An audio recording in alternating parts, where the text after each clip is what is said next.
Hello, இதுக்கு தாங்க நான் புதுசாக எதுவுமே ட்ரை பண்ணுறது கிடையாது. இன்றைக்கி நான் என்னெல்லாம் சாப்பிட்டேன்னு ஒரு குட்டி விளாக் பார்க்கலாமா? மார்னிங் பிரேக்ஃபாஸ்ட்டுக்கு தோசை ஊற்றிட்டு இன்டர்நெட்டில் தயிர் சட்னி ஒரு ரெசிபி பார்த்தேன்.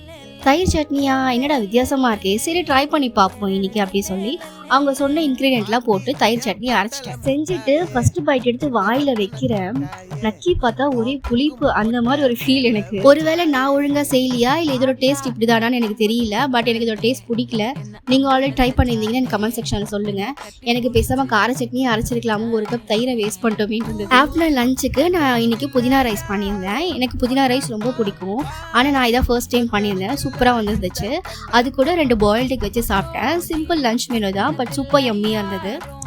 ஆஃப்டர்நூன் கீழே இருந்து ஆண்டி மீன் குழம்பு கொடுத்து விட்டாங்க. அதுக்குள்ளே நாங்கள் சாப்பிட்டு முடிச்சிட்டோம். சரின்னு நைட்டு தோசைக்கு நாங்கள் மீன் குழம்பு வச்சு சாப்பிட்டோம். ஆண்டி சூப்பராக சமைப்பாங்க. அவங்க சமைக்கிற எல்லா டிஷ்ஷஸுமே எங்களுக்கு ரொம்ப பிடிக்கும்.